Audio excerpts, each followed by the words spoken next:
Assalamualaikum warahmatullahi wabarakatuh. Selamat pagi dan salam sejahtera kepada Dewan Juri sekalian dan tim moderator yang bertugas dalam Lomba Debat Bahasa Indonesia yang diselenggarakan pada hari Sabtu 25 Juni 2022.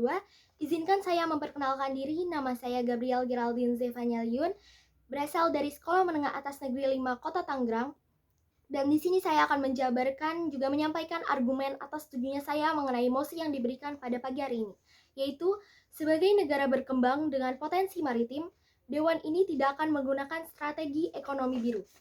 Sebagai informasi, sistem ekonomi biru merupakan konsep yang berupaya mewujudkan keseimbangan antara dua aspek yang terkait dalam ekosistem kelautan, yaitu ekologi dan ekonomi dengan memanfaatkan potensi maritim yang ada di dalam kelautan Indonesia.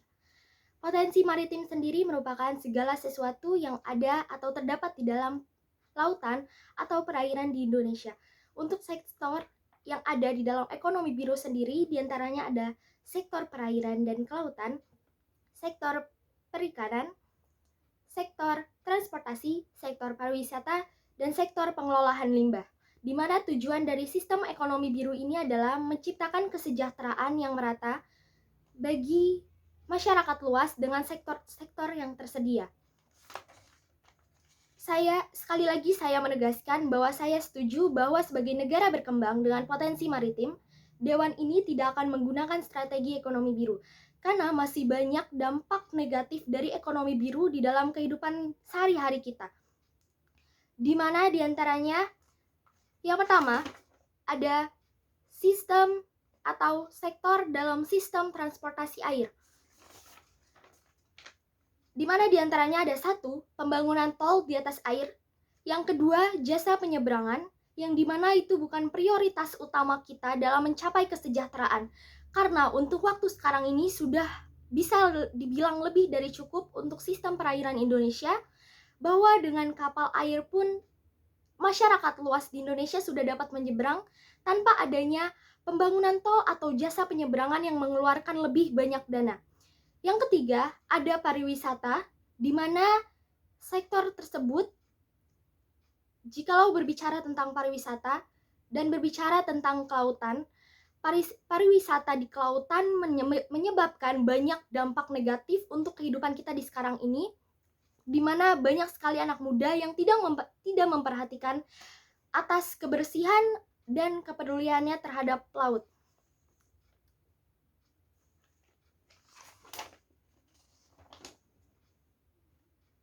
Dan saya akan memberikan pernyataan saya mengenai poin penting dalam UNCLOS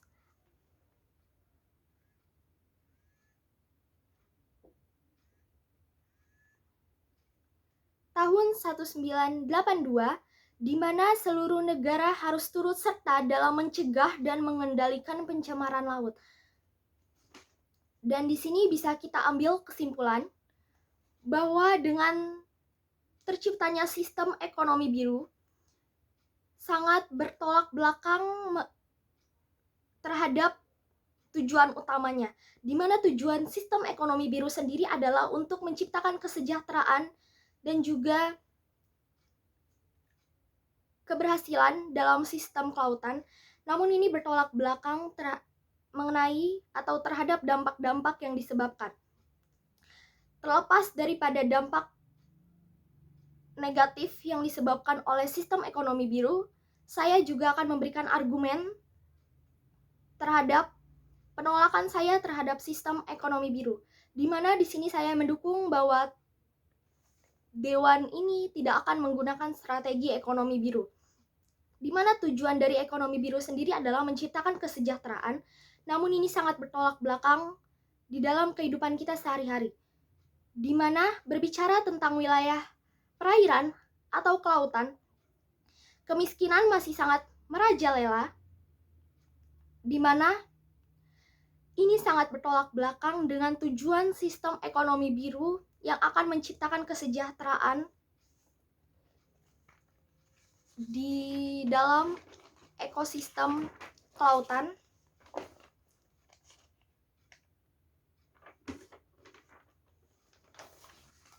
dikarenakan masih banyak kemiskinan yang merajalela di sekeliling wilayah perairan atau kelautan. Hal ini sangat bertolak belakang terhadap tujuan dari ekonomi biru, di mana akan menciptakan kesejahteraan di dalam sektor perairan atau sektor kelautan. Namun pada dasarnya saja, di lingkungan yang paling dekat dengan sektor tersebut masih banyak kemiskinan yang merajalela. Bahkan contoh dekatnya saja di negara kita sekarang ini, bahwa Wakil Presiden Indonesia Bapak Ma'ruf Amin juga mengakui dan menegaskan bahwa kemiskinan di daerah pesisir lebih besar presentasenya dibanding kemiskinan di luar daerah pesisir.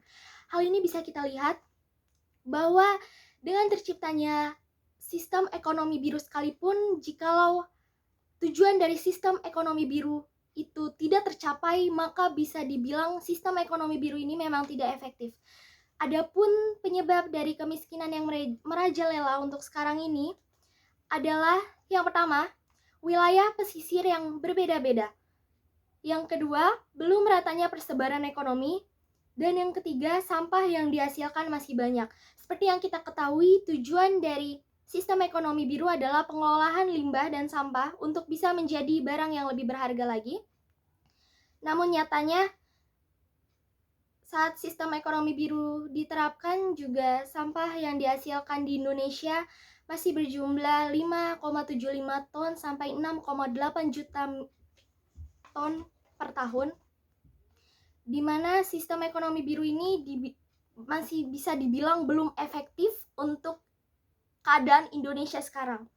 Dan masih banyak sistem ekonomi lainnya yang lebih mendukung untuk keadaan di Indonesia sekarang.